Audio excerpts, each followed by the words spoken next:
Most welcome दोस्तों, आप देख रहे हैं यूट्यूब चैनल अष्टांग हेल्थ केयर चिकित्सक सुरेंद्र कुमार मौर्य के साथ। तो दोस्तों, आज हम इस वीडियो में बात करने वाले हैं थैलेसीमिया के विषय में।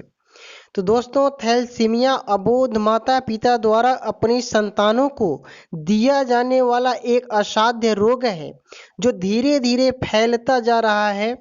इस रोग में मनुष्य के शरीर के रक्त कण अपनी उम्र से पहले ही नष्ट हो जाते हैं और यह एक पैतृक बीमारी है।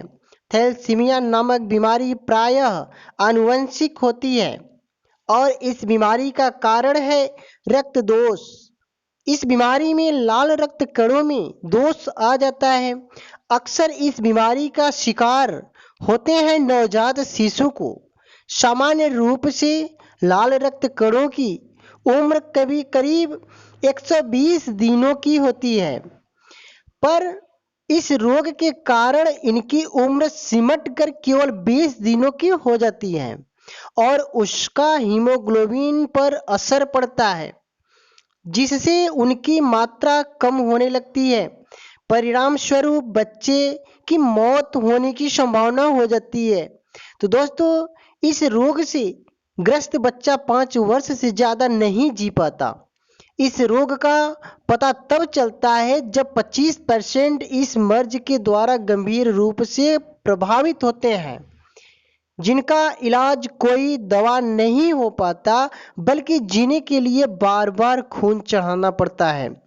25% बच्चे बिल्कुल ठीक रहते हैं और बाकी बच्चे 50% लोग रोग को अपने माता पिता की तरह अपने जीन्स में छिपाए रहते हैं और उनकी यदि शादी भी ठीक उसी तरह के जीन्स वाले छिपे हुए के साथ हो गई तो वह थैलेसीमिया की बीमारी को अनभिज्ञता के कारण अपने आने वाली पीढ़ी में फैलाते रहते हैं।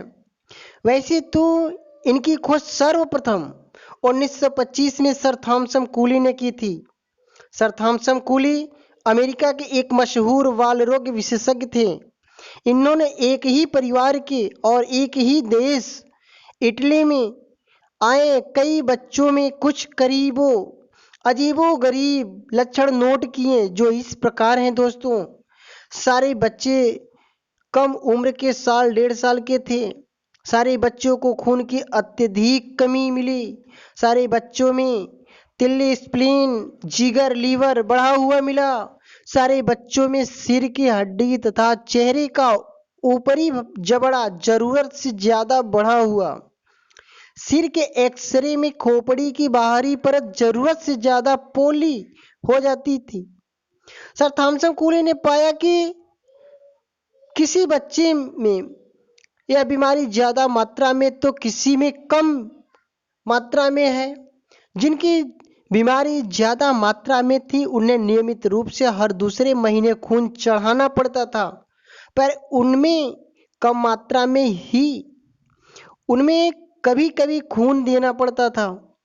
इस बीमारी को सर कूली ने तो फैमिल एनीमिया, पारिवारिक खून की कमी कहकर छोड़ दिया, पर इसके बाद वैज्ञानिकों ने पता लगाया जब कि यह एक गुणसूत्र क्रोमोसोम्स का दोष है। इसके क्रोमोसोम्स नंबर 16 और नंबर 11 में खराबी आ जाती है और यह खराबी पैतृक रूप से परिपक्व होती है, जिससे आगे आने वाली पीढ़ी संतानों में मेंडेलियन नियम के अनुसार वितरित होती है। थैलेसीमिया के नामकरण के पीछे भी एक रहस्य है। वह यह है कि यह बीमारी सबसे ज्यादा उन लोगों के परिवार में होती है जो मेडिटेरियन समुद्र के चारों तरफ रहते हैं। इसलिए थैलेसीमिया को मेडिटेरेनियन एनीमिया भी कहते हैं। यह एनीमिया मुख्य रूप से इटली, सऊदी अरब, इराक, ईरान, अफ्रीका का उत्तरी भाग तथा यूरोप के दक्षिणी भाग के निवासियों में पाया जाता है। तो दोस्तों, इसके कारण थैलेसीमिया नामक बीमारी आनुवंशिक होती है और इस बीमारी का कारण है सिर्फ रक्त दोष। तथ्य बताते हैं कि यह करीबन 10% लोगों में इस बीमारी के गुणसूत्र तो है, पर बीमारी प्रकट रूप में 1% से भी कम है। वैसे तो यह विधि का विधान है कि कौन व्यक्ति इसके चपेट में आ जाए। तो दोस्तों, वैज्ञानिकों के अनुसार यदि माता पिता दोनों के गुणसूत्र थैलेसीमिया से ग्रसित हो चुके हैं तो उनकी संतान को ज़्यादातर होमोजाइगस थैलेसीमिया मिलेगी, जो ज़्यादा गंभीर है। पर यदि एक ही व्यक्ति माता या पिता ग्रसित है तो हेट्रोजाइगस बीमारी का रूप बच्चे में होगा, जो कम गंभीर है। होमोजाइगस की स्थिति और हेट्रोजाइगस की स्थिति का बीमारी अलग अलग असर होता है और इसका सीधा संबंध गुणसूत्र की क्षति की मात्रा पर निर्भर करता है।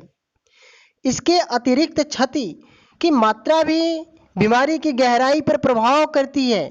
यदि क्षति अधिक मात्रा में है तो उसे बीटा 0 कहते हैं और यदि क्षति कम मात्रा में है तो उसे बीटा प्लस कहते हैं और यदि क्षति नहीं हुई है तो उसे सिर्फ बीटा कहते हैं। इस प्रकार बीटा थैलेसीमिया 3 प्रकार से विभाजित किया जाता है। तो दोस्तों, पहला है मेजर थैलेसीमिया। मेजर थैलेसीमिया जब व्यक्ति में दोनों गुणसूत्र क्रोमोसोम्स अधिक क्षति वाले रहते हैं तब इस प्रकार के गुणसूत्र धारण करने वाले व्यक्ति को मेजर थैलेसीमिया का रोगी घोषित किया जाता है। ऐसे मरीजों का जीवन बहुत ही दुर्लभ हो जाता है क्योंकि उन्हें जीने के लिए हर 1 से 2 महीने बाद ब्लड खून चढ़ाना पड़ता है।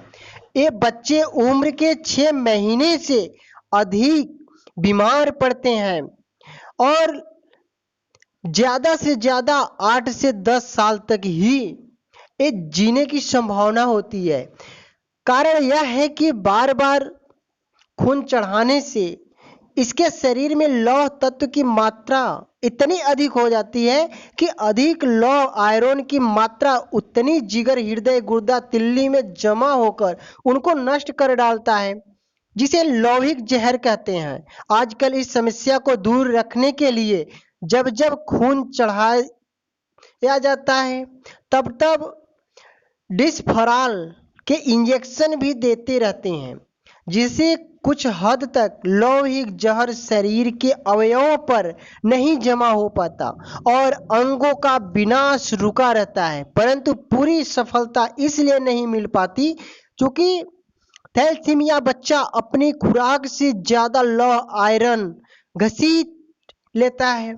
इसका कारण रक्त कणों का तीव्र गति से हड्डी में बनना बताते हैं। तो दोस्तों, दूसरा है इंटरमीडिएट थैलेसीमिया। इंटरमीडिएट थैलेसीमिया इस तरह के रोगियों में दोनों गुणसूत्र खराब तो रहते हैं पर क्षति अधिक नहीं होती। इन्हें उतनी खून की जरूरत नहीं पड़ती जितनी नंबर 1 को, अतः इनको थैलेसीमिया इंटरमीडिएट कहते हैं।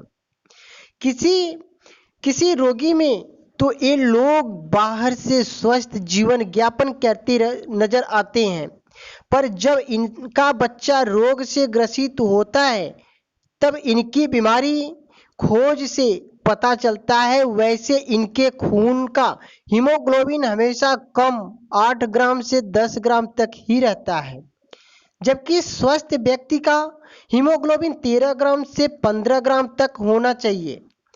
तो दोस्तों, तीसरा है माइनर थैलेसीमिया।